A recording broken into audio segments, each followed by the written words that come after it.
नमस्कार साथियों, mister Pandey academy में फिर से आपका एक बार स्वागत है। साथियों, बहुत समय के बाद मैं आपके समक्ष रूबरू हो रहा हूँ।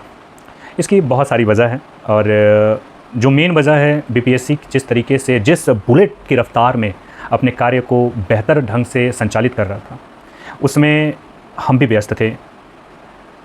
लेकिन जिस तरीके से अभी पैसेंजर की तरह कार्य कर रहा है, इसके लिए मुझे आपके समक्ष उपस्थित होना पड़ा।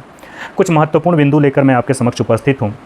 देखिए, कोई न्यूज़ लेकर मैं नहीं आया हूँ आपके समक्ष, हाँ, लेकिन कुछ विशेष टॉपिक ज़रूर लेकर आया हूँ जिस पर सबका ध्यान मैं आकर्षित करवाना चाहता हूँ। और इस पर मैं आग्रह करूँगा बीपीएससी के चेयरमैन माननीय अतुल प्रसाद जी से, हाथ जोड़कर विनती करूँगा कि कृपा करके इस पर अमल ज़रूर करें। उन अभ्यर्थियों को नाइंसाफ़ी ना मिले जो बहुत ही संतुलित होकर अपने एग्ज़ाम को उन्होंने दिया है। जिस प्रकार सुनने में आ रहा है कि OMR सेट आपके द्वारा एक ट्वीट के माध्यम से बताया गया, उसमें कहीं ना कहीं कोई त्रुटियां पाई गई। महोदय, मैं सभी ने निवेदन कर रहा हूं कि जो अभ्यर्थी बहुत संतुलित होकर एग्ज़ाम दिए होंगे, उनके साथ कहीं ना कहीं यह नाइंसाफ़ी दर्शा रहा है। स्पष्ट रूप से एडमिट कार्ड में बड़े सभ्य तरीके से अच्छे अक्षरों में यह प्रदर्शित किया गया है कि क्या आपको करना है और क्या नहीं करना है। इसके उपरांत भी जो अभ्यर्थी अगर इस प्रकार की प्रॉब्लम क्रिएट किए हैं तो कहीं ना कहीं उनके रिस्पॉन्सिबल वो खुद हैं, क्योंकि एग्ज़ाम के टाइम में आपको 10 से 15 मिनट पहले OMR सीट मिल जाते थे और OMR सीट पर आप अपने सो विवेक से हर वो चीज़ को फील करते थे जो ज़रूरी था, एक बुकलेट को छोड़कर, क्योंकि बुकलेट मिलने के बाद ही आपको फील करना था। बाकी सारे तत्व जो थे वो तो आप फील कर ही ले रहे थे। लेकिन उसमें भी अगर समस्या हुई है उन अभ्यर्थियों को, तो कहीं ना कहीं यह संदेह उत्पन्न करता है कि क्या ऐसे अभ्यर्थियों को शिक्षक बनने योग्य समझा जा सकता है।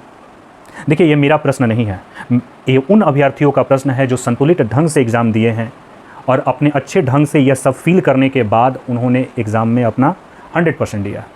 उनकी ये मांग है। मैं महोदय से ये निवेदन करूँगा कि इस पर एक बार ज़रूर ध्यान आकर्षित करें और इस बिंदु को ज़रूर अपने ध्यान में रखें। किसी भी अभ्यर्थियों के साथ धोखा ना हो। ऐसे बहुत सारे अभ्यर्थियों में मन में एक संशय की स्थिति बन गई है कि इस प्रकार के अभ्यर्थियों को अगर मौका दिया जाएगा तो बताइए, एक सुयोग्य ढंग के गुणवत्तापूर्वक एक शिक्षक का जो गुण होता है वह कहाँ प्रदर्शित हो रहा है। जब आप एक क्लासरूम में जाइएगा, आप संतुलित होकर बच्चे को नहीं पढ़ा पाइएगा, प्रेशर हैंडल नहीं कर पाइएगा, तो किस प्रकार के आप शिक्षक कहलाइएगा। यह उन अभ्यर्थियों का प्रश्न है जो संतुलित ढंग से अपने आप को रिप्रेजेंट किए हैं आपके समक्ष। तो मैं पुनः आग्रह करूंगा कि इस पर एक बार ज़रूर ध्यान दीजिए। OMR सीट में किसी भी प्रकार की छेड़खानी की ज़रूरत नहीं है, किसी भी प्रकार की कोई संशोधन की उसमें आवश्यकता नहीं है महोदय। यह बिल्कुल ही उन अभ्यर्थियों के साथ कहीं ना कहीं नाइंसाफ़ी होगी जो अपने आप को बेहतर ढंग से एग्ज़ाम में रिप्रेजेंट किए। महोदय, मैं बहुत ही विनम्रतापूर्वक आपसे आग्रह कर रहा हूँ। उम्मीद है कि यह वीडियो आप तक ज़रूर पहुँचेगी और इस पर आप एक बार ज़रूर सबका ध्यान आकर्षित कराइएगा कि आगे की क्या कार्रवाई हो सकती है। आते हैं अगले बिंदु पर, जो बिंदु बहुत अत्यंत महत्वपूर्ण है कि माननीय महोदय द्वारा, यानी बीपीएससी के महोदय के द्वारा यह स्पष्ट कहा गया है कि आप 21 तारीख से लेकर 25 तारीख के बीच में जो भी आपका डॉक्यूमेंट इधर उधर हुआ है, यानी कहीं किसी कारणवश से आपके आधार कार्ड पर आपके जाति चले गए हैं, जाति के जगह पर मार्कशीट चले गए हैं, तो ऐसी परिस्थिति में आपको एक बार माननीय अध्यक्ष महोदय के द्वारा यह दिया गया है मौका। इसके लिए तहे दिल से मैं उनकी धन्यवाद देता हूं कि उन्होंने बहुत सारे अभ्यर्थियों की समस्या को सुना और दूर कर दिया। क्योंकि यह एक स्वयं के द्वारा किया हुआ कार्य नहीं था, किसी और के ऊपर आश्रित होकर यह कार्य किया गया था, कहीं ना कहीं जाकर यह फॉर्म फिल कराया गया था। तो ऐसी परिस्थिति में उन्होंने अगर मौका दिया है तो मैं तहे दिल से धन्यवाद दूंगा। लेकिन OMR सीट में ऐसा बिल्कुल ही नहीं है। अभ्यर्थी स्वयं जाकर उन्होंने एग्ज़ाम दिया है, उन्होंने एग्ज़ाम के हर एक पॉइंट को फुलफ़िल किया है, फिर भी अगर वो गलत हुए हैं किसी कारणवश, तो ऐसे परिस्थिति में महोदय से मैं आग्रह करूंगा कि उन अभ्यर्थियों के साथ अनुचित ना करें जो बहुत ही अपने आप को संतुलित होकर इस एग्ज़ाम में बैठे हैं और दिए हैं। 2-4 पॉइंट में एक और मैं जिक्र करूंगा। आम अभ्यर्थियों से मैं अपील ये करूंगा कि बहुत सारे डोमिसाइल को लेकर एक संदेह बना हुआ है कि बहुत सारे बाहर के अभ्यर्थी आरक्षण के लाभ में डोमिसाइल को ले रहे हैं। यह बहुत ही सनसनीय है और ये संदेहात्मक है, बहुत ही ज़्यादा। यह एक पैनिक मोमेंट है कि बताइए, बिहार में ऐसे ही सरकार ने हमारे साथ एक निष्पक्ष कार्य नहीं की। कहाँ एक बार उन्होंने निकाला कि बिहार के संपूर्ण राज्य के अभ्यर्थियों को ही मौका दिया जाएगा, तत्पश्चात अब जिस कारणवश, वो कारण बताने की आवश्यकता नहीं है, यह सबके समक्ष उपस्थित है कि किस कारणवश उन्होंने पूरे देश भर को न्योता दिया, निमंत्रण दिया, बुलाया, और बुलाने के उपरांत ऐसा माहौल क्रिएट किए कि हम सब एक तरीके से हतोत्साहित हो गए। जैसा हमें प्रदर्शन करना चाहिए था, हम उस प्रकार प्रदर्शन नहीं कर पाए। हमारी अपनी भविष्य की चिंता दिखने लगी। चूँकि आयोग के लिए हम लोग ही नए थे और आयोग ने जिस प्रकार से प्रश्न को सेट किया था वो बहुत ही सराहनीय है, चूँकि अपने स्तर को उन्होंने बनाए रखा। लेकिन आम अभ्यर्थियों को लेकर यह स्तर थोड़ा सा कठिन था, चूँकि शिक्षक अभ्यर्थी एक जितना स्टैंडर्ड में ये क्वेश्चन दिया गया था, उस स्टैंडर्ड से शिक्षक अभ्यर्थी अभी परिपूर्ण रूप से तैयार नहीं थे। अगर यह तैयार होते तो जाहिर सी बात होती कि आज समय कुछ और होता, माहौल कुछ और होता, बातें कुछ और होती।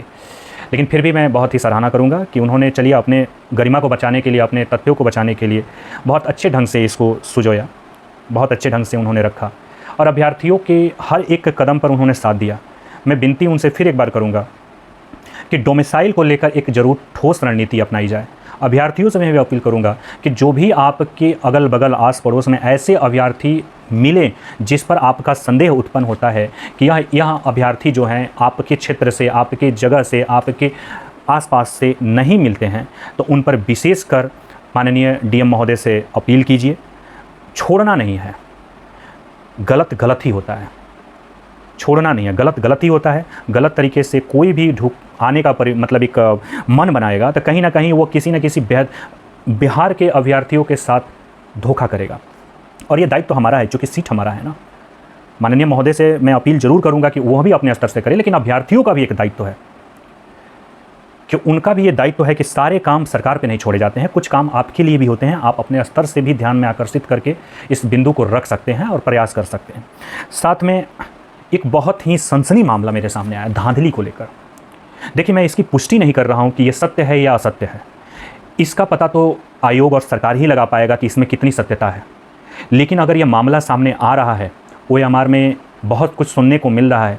कई अभ्यर्थियों के मन में संशय की स्थिति पनप चुकी है कि ओएमआर से छेड़खानी होगी, छेड़खानी हो रही है। ऐसा माना जा रहा है क्या चीज़ कि एक एक नंबर के लिए पैसा का डिमांड किया जा रहा है। बहुत सारी परिस्थितियाँ सामने निकल के आ रही है।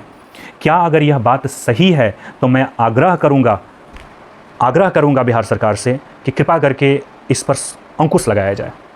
जिस स्वच्छता के साथ बीपीएससी ने इस एग्ज़ाम को बेहतर ढंग से एक हमारा क्या करते हैं, एक मार्गदर्शन के रूप में कार्य किया, अगर उस पर एक सवाल, एक खरोच अगर उठना प्रारंभ हो जाए तो ये बहुत ही ज़्यादा आपत्तिजनक बात है। अगर यह बात सही निकल रही है कि पैसा का डिमांड किया जा रहा है, सीट कहा जा रहा है, कि अब इसमें कितनी सच्चाई है यह हम प्रूफ नहीं कर पाएंगे, क्योंकि जो ऐसे व्यक्ति होते हैं यह कार्य करने वाले, वह कोई भी सुराग छोड़ के नहीं जाते हैं।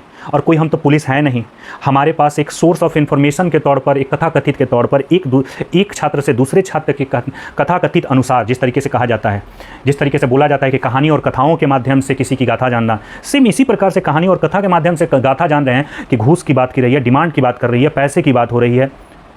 अगर इस प्रकार की संशय बन रही है तो मैं बिल्कुल ही अपील करूंगा कि इस पर एक बार अंकुश लगाना अति आवश्यक है।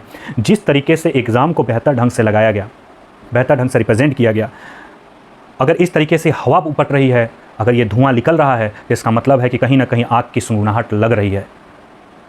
मैं किसी भी अभ्यर्थियों को किसी भी अभ्यर्थी को मैं यही सजेस्ट करूंगा कि आप ऐसी परिस्थिति में अपने आप को कभी भी विचलित ना करें, किसी भी धांधली करने वाले व्यक्ति के साथ संपर्क में ना जुड़े। अगर पैसे रुपए की डिमांड हो रही है तो तुरंत इसको ट्वीट कीजिए अतुल सर के पास कि सर ऐसी ऐसी स्थिति बन रही है, ऐसी ऐसी स्थिति बन रही है, ऐसे ऐसे सुनने में आ रहा है। अगर आपके अंदर संशय है तो इसको लेकर आप बात कीजिए, आप अपने बातों को रखिए। हर जगह प्रूफ की ज़रूरत नहीं पड़ती है, कुछ जबान भी प्रूफ होता है। आप कोर्ट में जाइएगा ना तो आपका नज़र और आप जो बोलोगे वही एक सबूत होता है। तो आपका भी अगर इस बात को अगर बार बार कहा जा रहा है तो इसका मतलब है क्या चीज़ कि कहीं ना कहीं ये बातें पनप रही है। ये धांधली रोकना अति आवश्यक है। अगर ये धांधली जैसा शब्द अगर अभी से सुनने को मिल रहा है तो इसका मतलब है कि या तो ये इसका दो परिणाम हमारे समक्ष दिख रहा है। या तो ये बहाली को पूरा ध्वस्त करने के चक्कर में लगे हुए हैं, या फिर यह बदनाम करने के चक्कर में लगे हुए हैं। अगर ये दोनों परिस्थिति उत्पन्न हो रही है तो मैं यही आग्रह करूँगा महोदय से कि इस पर जल्द से जल्द विराम लगाने की कृपा करें, जल्द से जल्द। हम सभी अभ्यर्थियों का जो निवेदन है इस वीडियो के माध्यम से आप तक पहुंचाना चाहते हैं। बाकी जिन अभ्यर्थियों को संदेह है, किसी प्रकार की अगर दिक्कत महसूस हो रही है, तो बिल्कुल आप इसके कमेंट माध्यम में लिखकर अपनी बातों को ज़रूर बताएं। और मुझे उम्मीद है कि यह जो बहाली है निष्पक्ष होगी, स्वच्छ होगी, किसी भी प्रकार की धांधली नहीं होगी।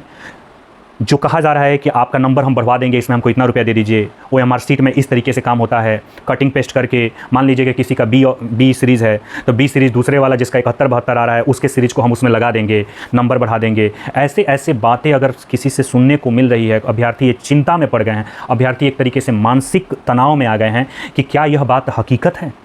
अगर यह बात हकीकत है तो कहीं ना कहीं यह संशय बना रही है। अगर यह बात हकीकत नहीं है तो आखिर ये BPSC जैसी इतने ईमानदार संस्था को बदनाम करने का, बहाली को रुकवाने का, बहाली का फंसाने का यह एक साजिश है।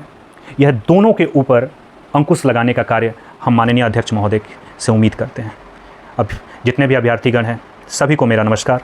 मिलते हैं हम लोग फिर नेक्स्ट अपडेट के साथ। तब तक बने रहिए मिस्टर पांडे एकेडमी के साथ। जय हिंद।